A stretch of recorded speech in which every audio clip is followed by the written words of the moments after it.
Good morning, everyone, and welcome to RPRA's Hazardous Waste Program Registry receiver-focused information session. We're very happy to have you today and looking forward to reviewing information going beyond our what we shared in our June webinar and focusing really on what the receivers need to do as we approach this transition from HWIN to the HWP registry operated by RPRA. So my name is Cameron Perrick. I'm the Manager of Programs and Stakeholder Relations at the Authority. I'm joined today by Ellen White, who is our program lead for the HWP program. We're also joined by Jester Kett, who's our Manager of Communications, and Nicola Redatis Smith, who is our programs and our programs intern. So just from light housekeeping, if you'd like to ask a question today, please use the Q&A function. You can upvote. So if you see a question that you'd like answered, please use the like button to upvote that question, and those will show up at the top of the queue. We're not going to stop at each section for questions. We're going to address them at the very end of the presentation, but don't worry. We'll make sure that if a question is not answered, that we will catalog it, and it will help us develop our FAQs, our growing FAQs that are on our website. We're also recording today's session, so if you'd like to, we'll post the session to our website. So if any of your colleagues are not able to attend today, they can review the content at their leisure by visiting our website. Next slide, please. So today we're going to talk about what's changing. We'll move quickly through that content because we did share a lot of that in our June webinar, but some folks are just dialing in now, or and perhaps this is the first time you're engaging with RPRA, so we'd like to just introduce ourselves. We'll talk about creating your user account using the mobile app, and then focusing on delegation, as well as our next steps, moving towards the launch of the registry on November 15th, and the effective date of the regulations, Jan 1, 2023. And then we'll dig into our questions received during the session. So next slide, please. Next slide. So who's RPRA? RPRA is the Resources Productivity and Recovery Authority, and we're a regulator created by the Government of Ontario. Our core function is to support the transition to a circular economy by winding up and transitioning the legacy waste diversion programs under the WDTA and implementing the new producer responsibility framework under the Resource Recovery and Circular Economy Act, the RRCEA. We've also been mandated by the Minister of Environment, Conservation and Parks to provide registration and reporting services for ministry programs, such as the Excess Soil Program and this program, the Hazardous Waste Program. RPRA is accountable to the Minister of the Environment, Conservation and Parks, and RPRA provides information to the Minister to support policy decisions, but does not determine policy or write regulations. Next slide, please. So specific to this program, we've been mandated to create a digital registry for reporting all information under Ontario's Hazardous Waste Program, including registering facilities and waste streams, on-site waste activities and manifesting, and specifically calling it out now, and we'll call it out many times, that there's no more paper manifest. It's a complete digital system. We are tasked with setting and collecting fees to recover program costs, and we'll be supporting stakeholders who report under the Hazardous Waste Program. RPRA's Hazardous Waste Program Registry will replace the current HWIN system and will include a mandatory online reporting portal and electronic manifesting solution, including a mobile app that we'll talk about today. The ministry will continue to oversee the Hazardous Waste Program and be responsible for compliance and enforcement activities. Next slide, please. So just to talk about the development of the product, the registry. So we've been building this registry in close collaboration with the ministry, our technology partners, and industry stakeholders. Obviously, stakeholder input is key to this process. And to date, our engagement activities related to the development of the registry have included convening industry working group meetings, focus groups, usability testing with future users, one-on-one interviews with industry users of the current HWIN system, as well as a survey to the broad registry user base to gather information about your business processes and your requirements. Next slide, please. So I'm going to hand it over to Ellen White, our HWP program lead, to talk about what's changing. Thank you, Cam, and thank you to everyone for joining us this morning. We have a lot to go through, but we are going to make sure that we take a break to give plenty of time for Q&A. So again, if you have a question, feel free to use the Q&A button and upvote those questions that are most pertinent for you today. Before we get into talking about the transition to the new registry, I did want to kind of situate what we're going to be focused on today. This is the current version of the federal movement document, and I know it serves various purposes. I know it's used for reporting into the federal Ministry of the Environment system for your cross-border shipments. You may also use this movement document for shipments going across provinces. I know you might also use this document to fulfill your transportation of dangerous goods requirements with Transport Canada. So I've just kind of highlighted the data points in this movement document that are going to be that are the focus of Regulation 347, which is the focus of RPRA's Hazardous Waste Program Registry. When we talk about what's changing, I think it's important to focus on first what's staying the same. As you hopefully know by now, Regulation 347 was amended in April of this year.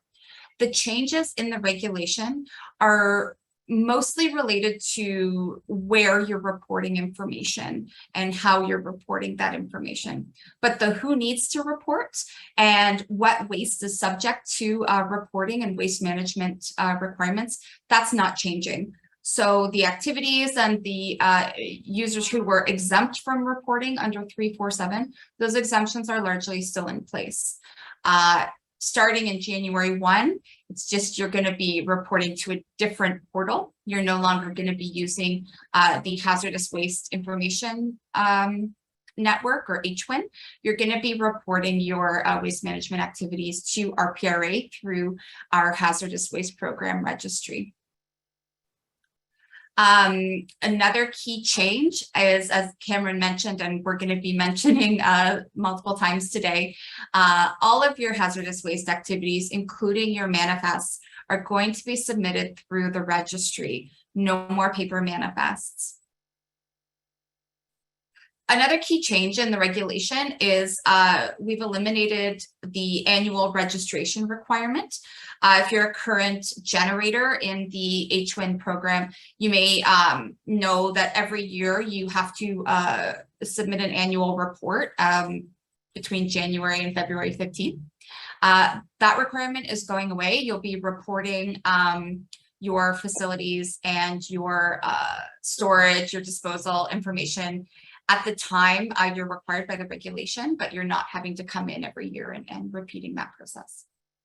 Another key change in the regulation is a clarification about the roles that delegates play in assisting their generator clients.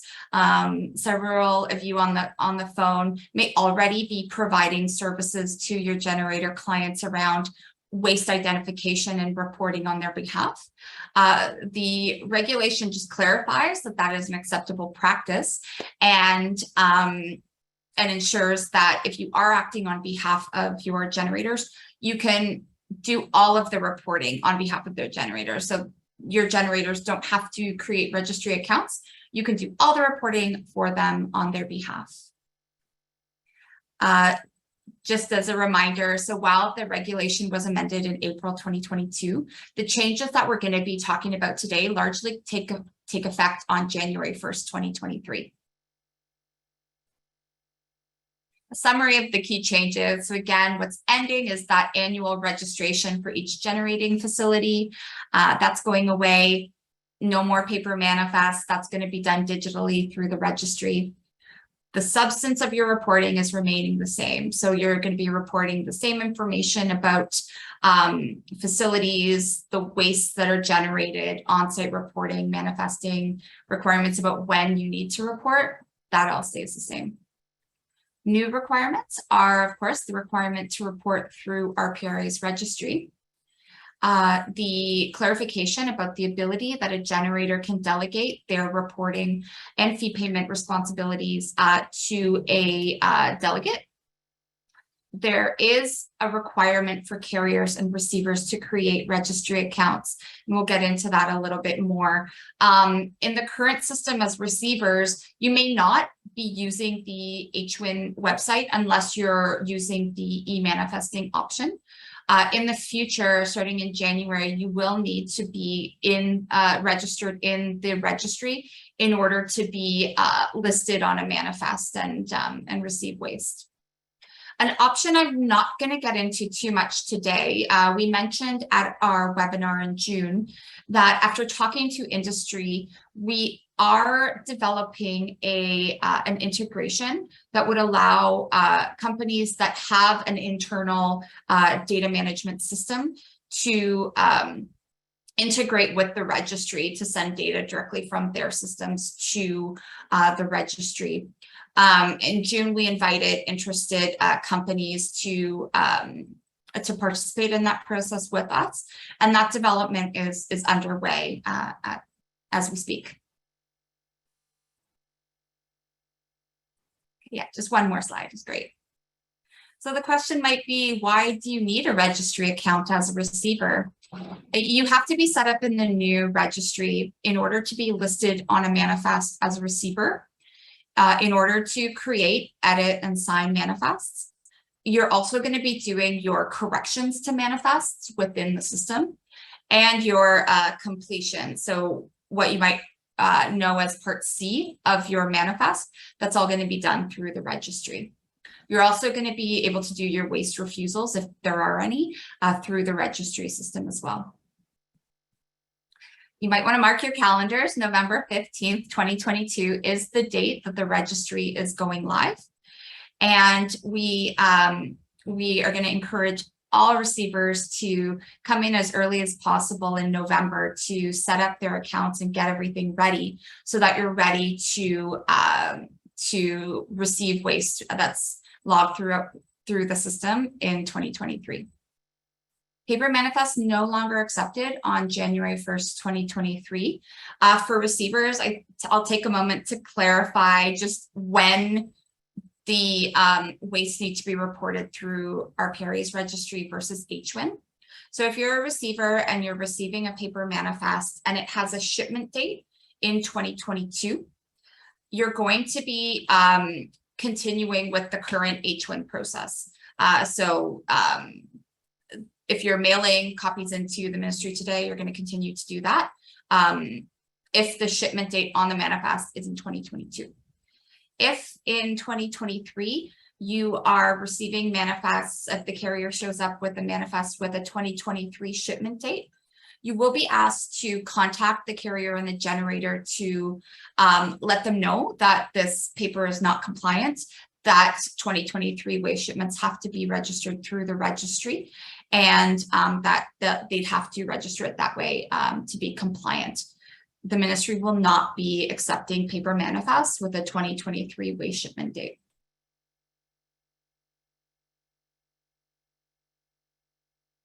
Creating an account with the registry, we like to say it's a simple and straightforward process. If you happen to be have an account in RPRA's registry because you participate in a different program, such as our excess soils program or tires, electronics, one of our existing waste recovery programs, you'll be familiar with this process and you'll be able to use your existing registry account for hazardous waste. You'll just add hazardous waste as another program within your existing profile. If you're new to the system, you will just need to provide a little bit of information about your business, as well as the primary contact for your company. You'll be asked to set a password, and you'll be able to add additional users to your account, as many as you need. You'll also be linking your environmental compliance approval numbers to your account. This will allow the system to automatically validate that if you're listed on a manifest as a receiver, that you are approved to accept the waste listed on that manifest. So all of the information from your environmental compliance approval, it will be migrated into the registry from the Ministry of the Environment, Conservation and Parks. So if you have changes to make to your ECA, you are going to have to continue to contact the permissions branch to make all of those changes. But once those changes are made, the ministry will ensure that that's updated into RPRA's registry. Next slide, please. We're also developing a mobile app. We're excited about this one. This is RPRA's first mobile app. And we've designed this app to allow for carriers and to be able to access and sign manifests on the road with them. The app will also allow anyone to create a manifest. They'll be able to, as well as receivers, you'll be able to complete your manifests from the mobile app. We know today the process of accepting waste, it can take some time if you're doing testing on the waste, but you'll no longer be tied to your desktop. You can will be able to do that right from your mobile app, if depending on how your facility works. So we wanted to make it as easy as possible to do manifesting end-to-end in the mobile app. That's going to be available for download on November 15th, 2022, and it is going to be compatible with Apple and Android. We get a lot of questions about fees, and that's really important for us because RPRA, we recover all of our program costs from registrants. We're not funded by government. And because we're funded by the people who are obligated to report into us, we set our fees annually to make sure that we are only recovering as much costs as needed to operate. We're not making profits. We are going to be publicly consulting on hazardous waste program fees this fall. And the parameters around what fees we're going to be charging hazardous waste program participants are clarified in new regulation under the Resource Recovery and Circular Economy Act, big acronym there. So after today's presentation, when you have a copy of the deck, you'll be able to click on that link to read through the regulation. The regulation does preserve all of the existing fee exemptions for the hazardous waste program. So as receivers, if you are a tonnage fee exempt facility, you will remain a tonnage fee exempt facility, and that process to obtain an exemption is still in place.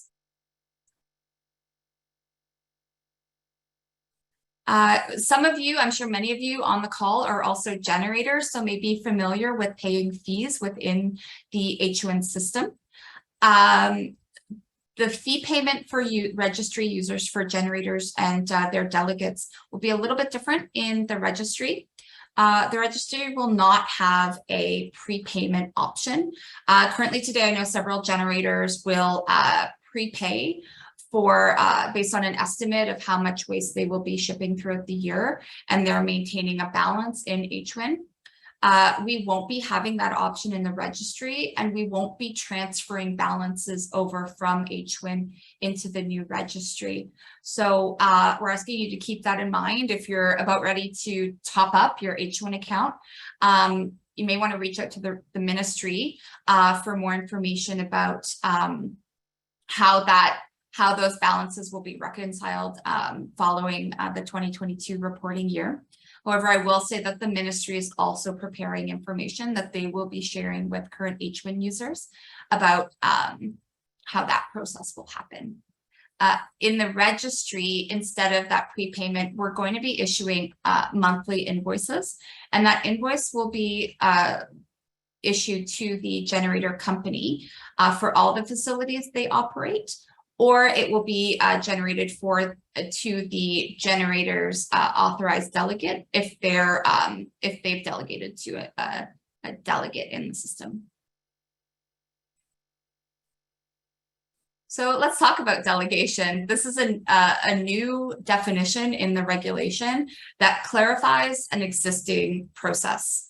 It just clarifies that generators are able to delegate their reporting to a service provider to submit information to the registry on their behalf. You may hear us call this an authorized generator delegate or an AGD. We love acronyms here, so apologies if I verge into acronym territory, but when I say AGD, I'm talking about a delegate or waste management company who's operating on behalf of a generator client. In the regulation, it stipulates that there needs to be a written agreement between the generator and the AGD that clarifies this arrangement. Further guidance about written agreements will be coming in the fall, but it will be an agreement between these two companies. It won't be something you'll be submitting to RPRA or to the ministry. It'll be an agreement that specifies what the AGD is doing on behalf of the generator, so that all parties are fully aware of what is happening. If you have full delegation, it means that as a AGD, you are creating accounts on behalf of the generator. So you're going to be creating a registry account. Once you have your AGD account, you'll be able to add facilities and waste information from your generator clients. You'll also be able to report any on-site activities. You'll be able to complete manifests on behalf of the generator, including that sign-off piece. And if you are doing a full delegation, the invoices will be issued to you as the delegate, but each invoice will clearly state which facility the fees are related to, so that you'll have that record to do that chargeback to your generator clients. Partial delegation works a little bit differently. In this case, the generator will create their registry account. They'll add their facilities to their account, but they'll be able to grant access to one or several delegates to be able to manage facilities, waste information, on-site activities. They'll also be able to do manifest sign-offs on behalf of generators. The AGD would also be able to create facilities and create waste information on behalf of generators.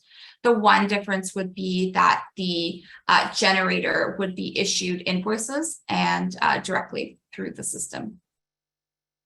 One thing I'll clarify about the delegation process is we've tried to make it as open as possible. We know that several generators may have various agreements with multiple delegates. They might work with a certain waste management company for one type of waste and another for a different type of waste.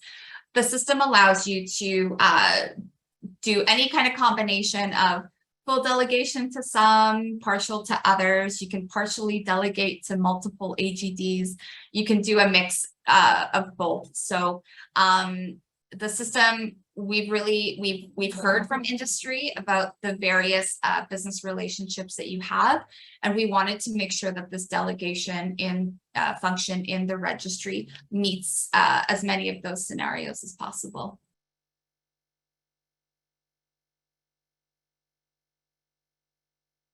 Here's some information about if your business intends to be a authorized generator delegate.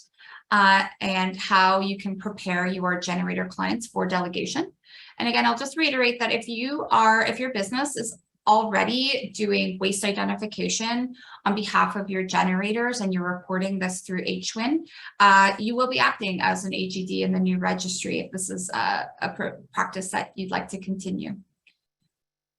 You're going to want to decide what kind of delegation model you want to have. And again, this could vary. It's not like a one thing. You might be a full delegate for some of your clients and a partial delegate for others. But you will want to have in mind what kind of level of delegation you'll want to provide to your clients. We've just put that reminder that really with full delegation, it's just about where we issue the invoice to. And so if you're going with full delegation, you may want to have your service agreement reflect that, that chargeback that would happen to generator clients.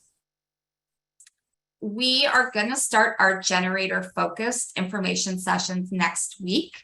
So you may be hearing from your generator clients interested in delegation, and they may be contacting you and asking you questions about whether you're going to be doing delegation and how that's going to work. So we're asking if you can prepare your staff to answer questions about delegation, and also communicate directly with your clients and let them know what your plans are for the new system.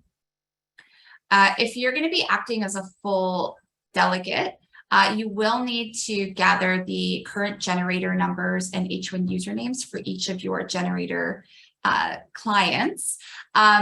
We'll get into this more in the generator focus sessions next week. So if you're interested, you can tune into those as well. But this is really to facilitate data migration from HWin into the new system. We are migrating all that data over. So as users, you won't be expected to enter that all from scratch. But you'll use the existing HWin generator number in the new system for that facility. And you'll be able to use that number and the HWin usernames associated to that account to validate that this is your data that you're linking to your new account. We are strongly encouraging all of you to have these steps in place in advance of the November 15th registry open date. This will allow you to set up your account well in advance of when the new manifesting requirements kick in January of 2023. If you're interested about learning more about becoming an HED or have any questions about delegation, please feel free to reach out to us at hwp@rpra.ca.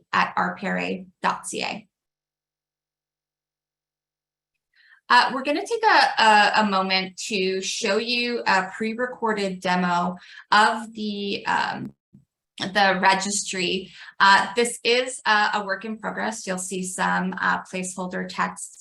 I'll note that what we're going to be demoing here is how information is synchronized between the website version of the registry and the mobile app in real time. This is going to show the manifest creation process, but the same synchronization will apply for the Part C, the manifest completion process. Hi everyone, my name is John Conway. I'm a functional lead here at PwC Canada. I'm working as part of the team working on the Hazardous Waste Registry portal build. I'll also let my colleague Keshapan introduce himself. Hello, my name is Keshapan. I am the senior software developer at Vienna who's assisting in developing the mobile app. Perfect, thank you Keshapan.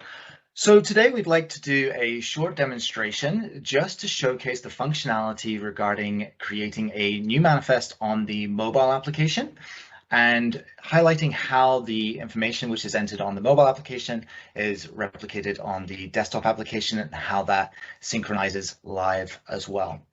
So for a little bit of context setting, the screens that you're seeing right now, on the left-hand side, you are seeing our desktop application, and on the right-hand side, you are seeing the mobile application.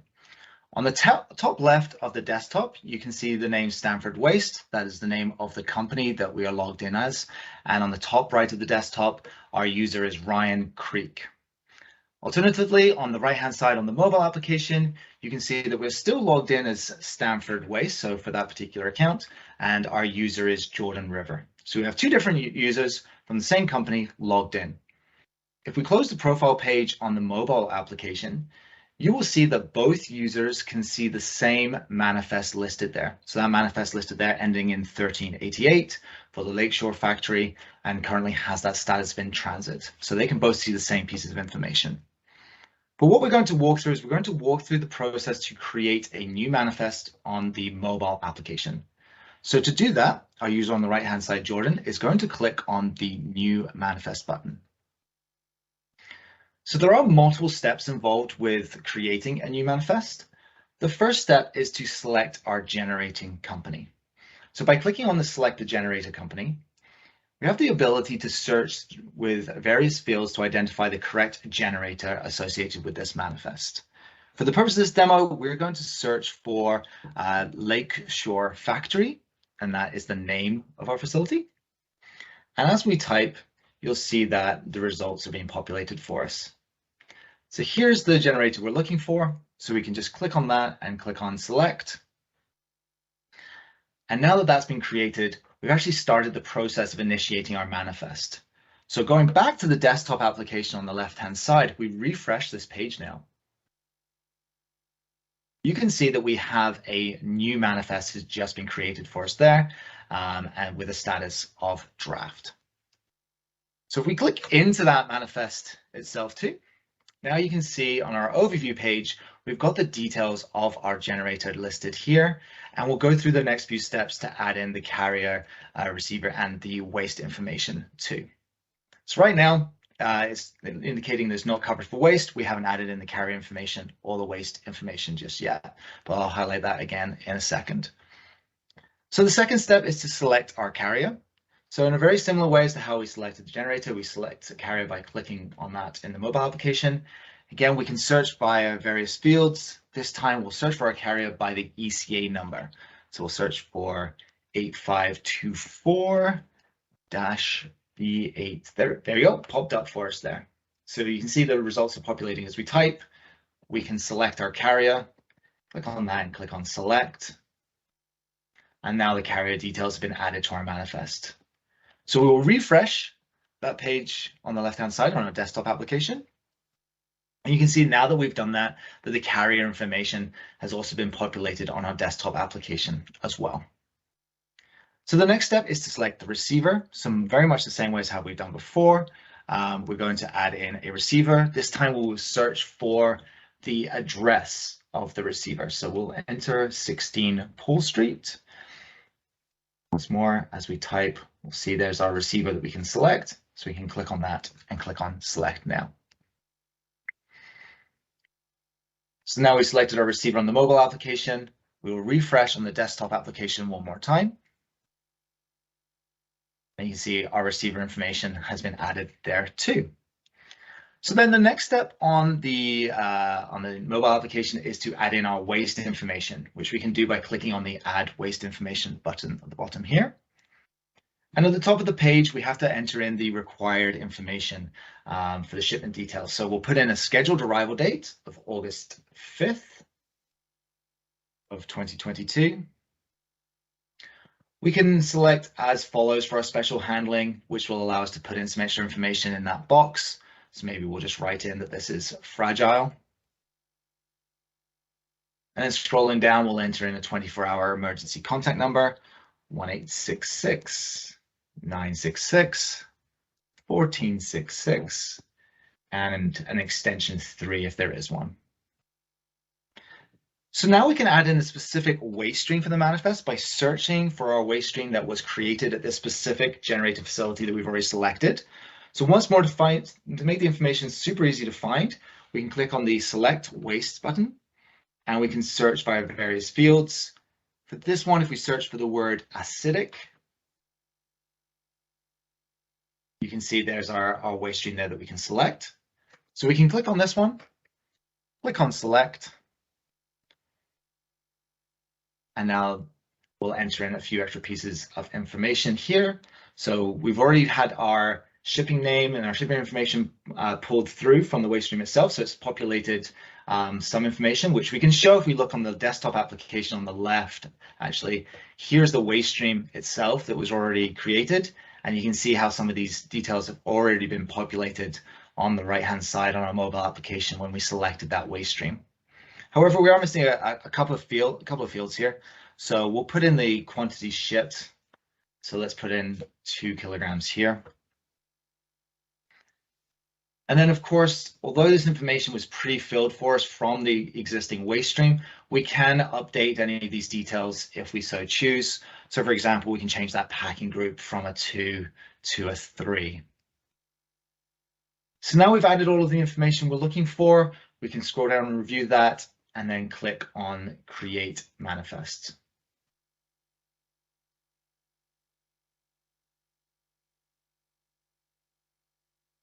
Okay, now that the manifest has been created, if we go back to our desktop application and we'll refresh this once more, you can see that we've got all of our information under the generator, carrier, and receiver.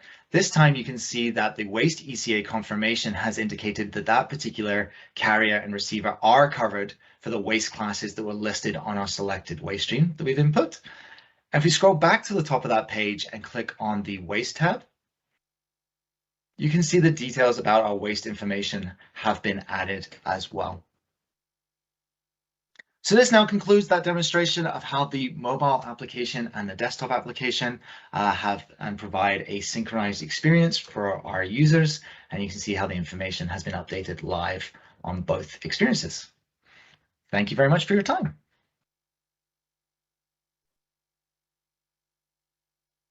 So hopefully that demo was interesting to you to see how we've set up the look and feel of the registry and how the app synchronizes from the desktop version. Just wanted to kind of look at some of the key dates moving forward and things that you can do as a receiver to prepare for the transition. We are going to be offering extensive training and support to all future registry users so that you'll be able to get support before the registry launches and then after the registry goes live. Where the training material will be posted on RPRA's website. And we're also going to be doing more of these live sessions. We did our first webinars in June. We did a carrier focus session yesterday, which was recorded, and that recording will be available on our website. Today, we're doing a receiver focus session. And then next week, we're going to be doing some generator focus sessions as well. The training materials that we're developing are going to be offered in a number of formats. We understand that people have different learning styles and that people need to access training in different ways. So we will be doing virtual instructor-led training. So similar to this, a presentation and an instructor walking through.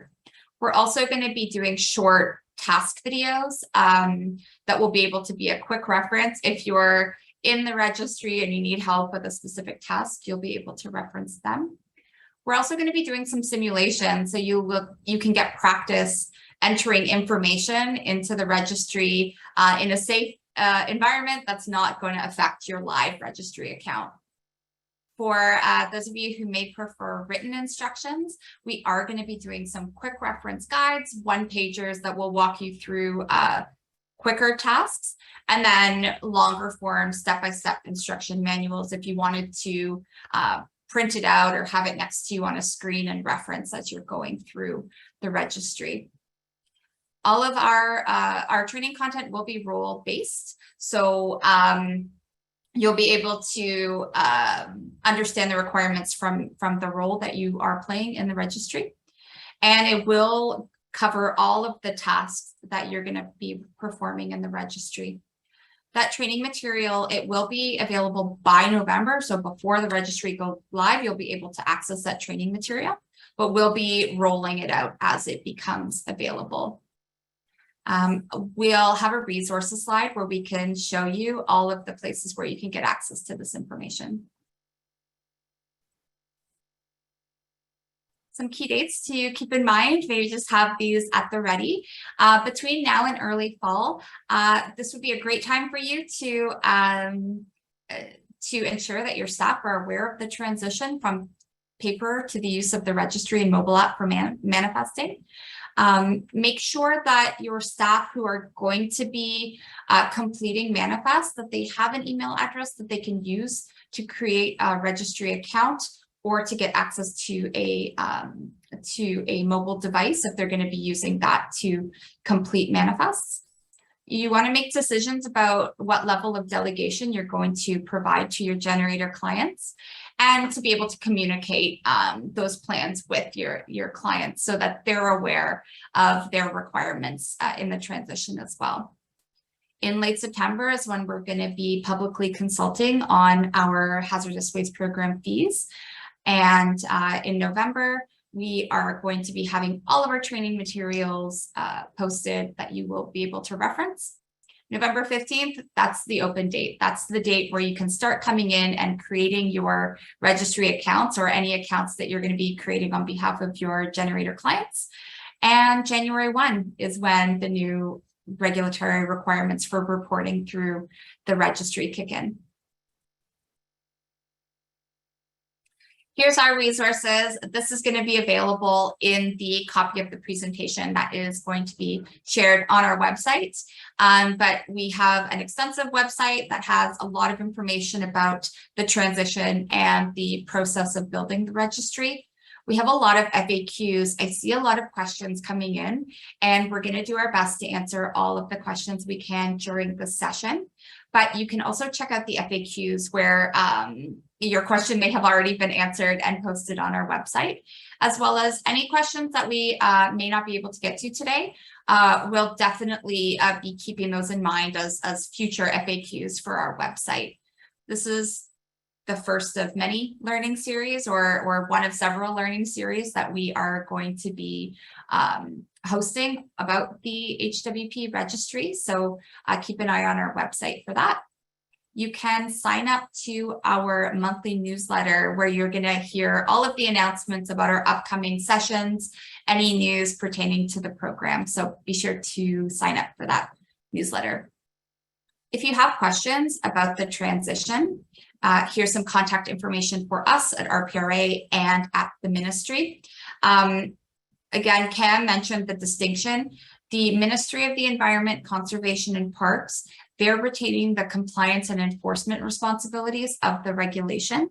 So if you have any questions about the regulatory requirements or about the transition from HWIN to the new, from HWIN, the transition out of HWIN, you can contact the ministry at hwinmodernization@ontario.ca. If you have questions for RPRA about the new Hazardous Waste Program Registry, you can email us at hwp@rpra.ca.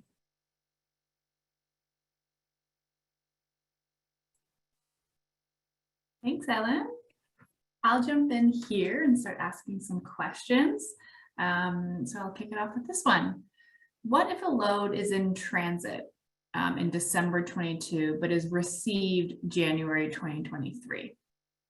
Yes, so if it's in transit in 2022 and it arrives at your receiving facility in 2023, you will be completing that manifest using your current process. So if you're using paper today, you're going to be completing it on the paper manifest and mailing the copies into the ministry. That's only if it has a shipment date of 2022. If it has a shipment date in 2023, if it arrives at your facility, you will need to contact the generator and the carrier to see if they have, if they've received an exemption to continue using paper. The ministry will be granting exemptions on very rare occasions. So if it's more likely that they just weren't aware of the change or didn't know it was kicking in January, you're going to want to contact them and inform them that they do need to report their 2023 shipments through the registry. The ministry will not be accepting paper for 2023 shipments. Thanks, Ellen. Am I correct in thinking that when the waste comes from out of province or country, we would still have a paper manifest and can receive to comply with other mandates as long as the RPRA manifest is in place, completed?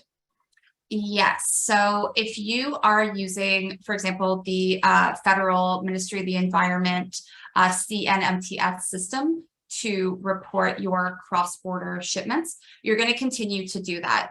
And you are also going to be reporting your Ontario part of that shipment through the through RPRA's registry. So if you are using paper manifest through CNMTS for your cross-border shipments, you'll continue to do that. But we are requiring users to enter the data that's required by Ontario's regulation into RPRA's registry. In terms of large roll-off bins where the company doesn't have access to scaling, are estimates of weight able to be listed electronically on the manifest? Yes, the process will be similar to today, where as the generator, I put my I enter my amount shipped, and then when it gets to the receiver has a scale. They're able to enter a separate quantity received, so that process is the same. And I believe I'd have to go back to the regulation or the manual. I believe it's something like if it's a 10% variance, or if it's somewhat close, that you're just entering that data as the quantity received. If it's off, or if the number of packages are off or something, the receiver will be able to mark that as a correction on the manifest, and that corrections flow will happen within the system. Thank you. As a receiver, is it their responsibility to be in person to verify, confirm, and sign the loads delivered to them? And do the loads have to be exact quantity at that time, or maybe estimates? So the requirements around receivers accepting waste, those are not changing. So any rules that existed around the receiver's responsibility around being in person to verify, confirm, those regulatory requirements are I believe are the same. As I mentioned, the process of accepting waste, you're able to enter the exact quantity received as a separate data point from the quantity shipped. Great. Will manifests still have to be printed for residue last contained verification for the carriers? I'm gonna have to get back to you on that one. I don't know the answer to that one offhand, so I'm gonna have to follow up outside of this recording for that one. Okay. Next question. Can you explain why the packaging information, such as the number of packages and the type of package, are not included for the new RPRA program rollout? The manifest and regulation 347 requires this information. So the registry will allow you to enter any information that's required on a shipping document for transportation of dangerous goods requirements. We've made the distinction that there's certain information from the manifest that was required under regulation 347. So that's, you have to include it. Information for other regulations, such as TDGA, we're giving people the opportunity to enter that information, but if it's not required by regulation 347, it's an optional. You don't have to, but you can. Thank you.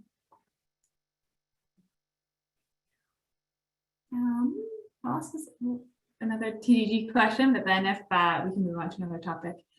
Will this be completely TDG compliant in Ontario, or will drivers still need to carry a paper copy?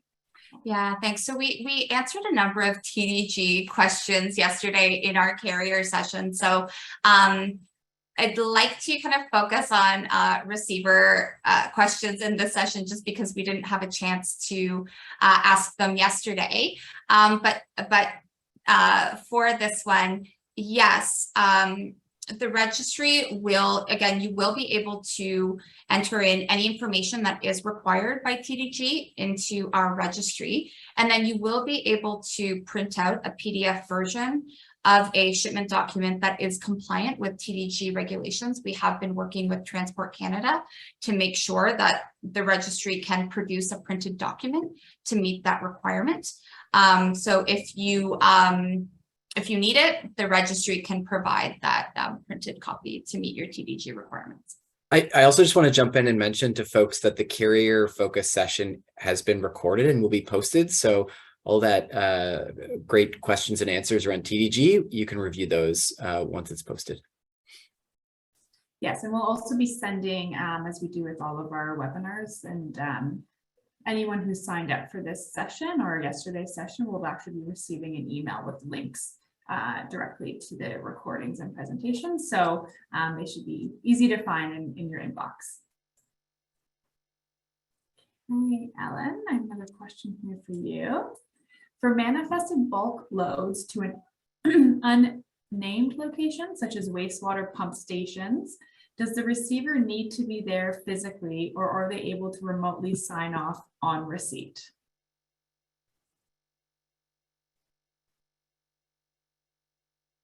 So you, are they able to remotely sign off on receipt? I'd have to check back with the regulation for the specific requirement. What I can say is the system allows for any user in a company to log in and complete that manifest. So I can't speak to the regulatory requirement around you to be on site. I will get back to you on that.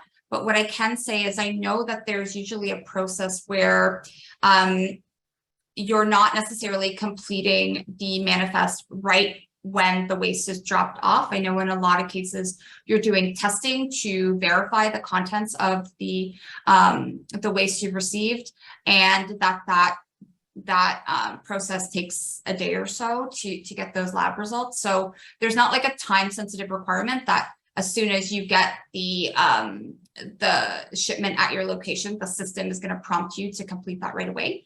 But as far as the regulatory requirements about unmanned locations, I'd have to get back to you on that once I talk to the ministry. Is there a way to pause or inactivate or close out an HWP registry account or profile for clients who only needed the profile for a one-time move, or similarly for when the business closes? Yes. So within the system, there will be a facility deactivation process. So if you are only operating a facility for a short period of time or one period of time, one time period, you'll be able to specify that when you create the facility. You'll be able to say, hey, I'm only using this one time or very infrequently. And then you will be able to deactivate that facility when you're no longer using it. Have the document retention rules changed now that the manifests are being stored on your servers?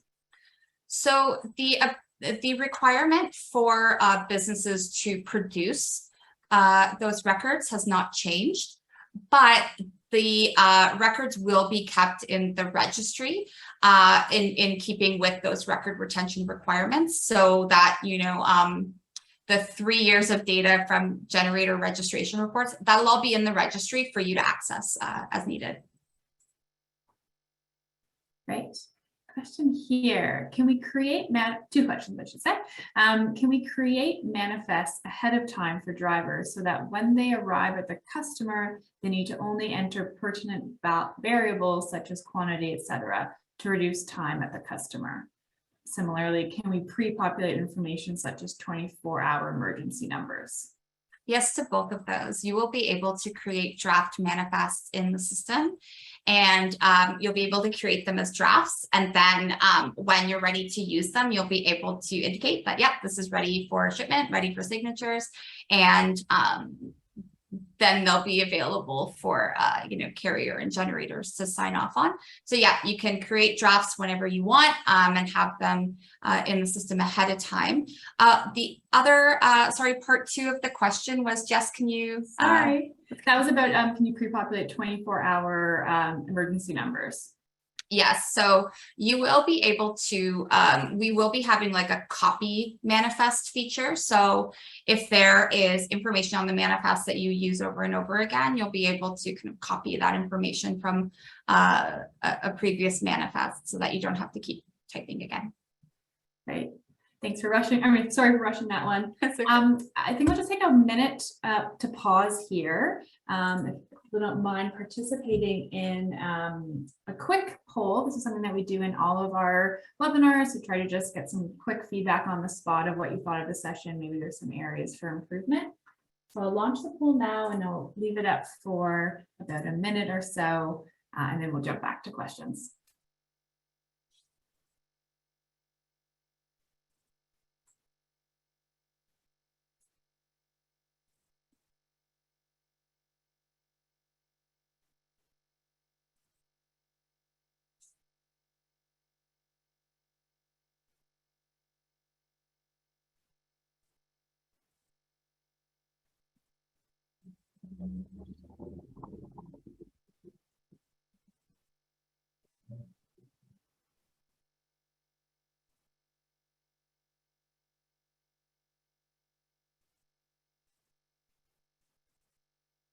All right. Thank you, everybody, for participating. I'll end the poll now.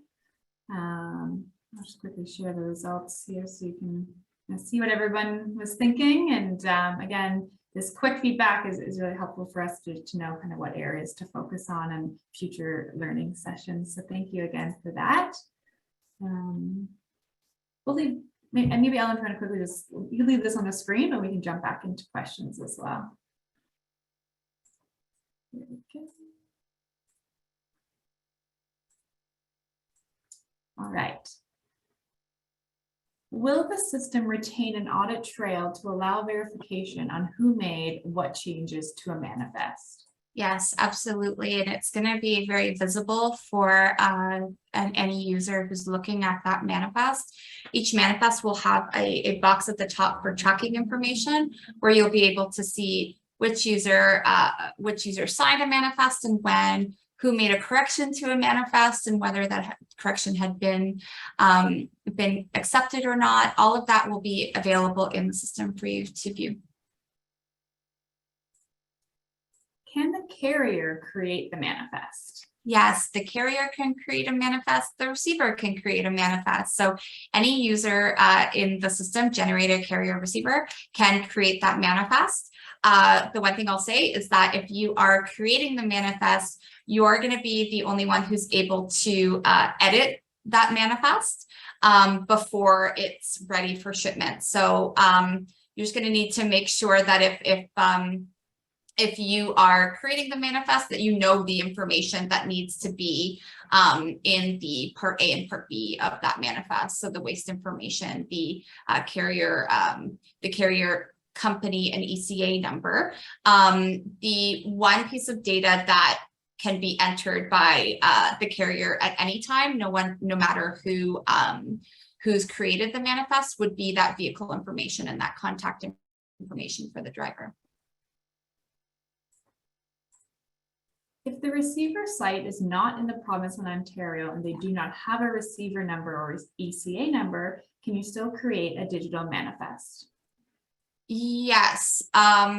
We know that currently in HWIN, there are receiver sites that have other jurisdiction numbers. And so if those exist in HWIN, they're going to be migrated to the new registry. If it's a new out of province receiving site, I believe you will need to contact us, and we'll make sure that we're able to manually enter that information into the system, and so that you can include those out of jurisdiction receivers on the manifest. Thank you, Ellen. So I believe we answered most of the questions. We're just out of time, but these were related to kind of TGG federal requirements. But again, tune into yesterday's session about carriers. We covered a lot of questions about this topic. And if you have more questions, of course, reach out to us at hwp@rpra.ca. We're always happy to answer them via email as well. Thank you, Ellen, for your amazing answering skills, and I'll hand it over to Cam to close out the session. Sure. I just wanted to reiterate some of the bullets that are on our screen today, that there are steps you can take now to help prepare your own business and help prepare your generator clients. So ensuring that your staff are aware of this transition from paper to the use of the registry mobile app for manifesting are very important. Ensuring that those who are completing manifests have an email address, and this will help with your user management as we transition to the HWP registry. Really important that if you do plan to act as a delegate on behalf of your generator clients, to reach out to us just to let us know. We're really interested in understanding which businesses and how many businesses are planning to act as delegates on behalf of generator clients. You can also begin communicating with your generator clients about this new ability. Often, as we've discussed through the session, likely you're already doing a lot on behalf of your generator clients today, but communicating this upcoming transition to them, and that you're able to continue to fulfill some of those services on their behalf, that would be being proactive about this will be very helpful as we head into the effective date of the regs on January 1st, 2023. There is some cleanup information that you can do in terms of making sure you have all of your generator numbers, HWIN names for yourself, your own business, as well as your generator client, and cleaning up all of your information in your HWIN account ahead of the transition and ahead of our migration of information will be beneficial to your business as we prepare for launch. And if you're currently an HWIN user, this is more for the generators, but also many of you are generators yourselves, making sure that you manage your prepaid account balances ahead of the transition date at the new year. So just reiterating that we are going to post this session, so it's accessible on our website, so you can review it at your own time or share with your colleagues. As well, if you have any questions, reach out to us through HWP at rpra.ca. And we're always happy to help. And please keep an eye on our FAQ section as we receive more information, more questions from users, stakeholders through the HWP inbox or through hosting sessions like this. We'll be updating the FAQ section with our answers. So stay tuned to that. And just thanks again for your time. This has been a great session. Lots of great questions. Thanks so much, everyone.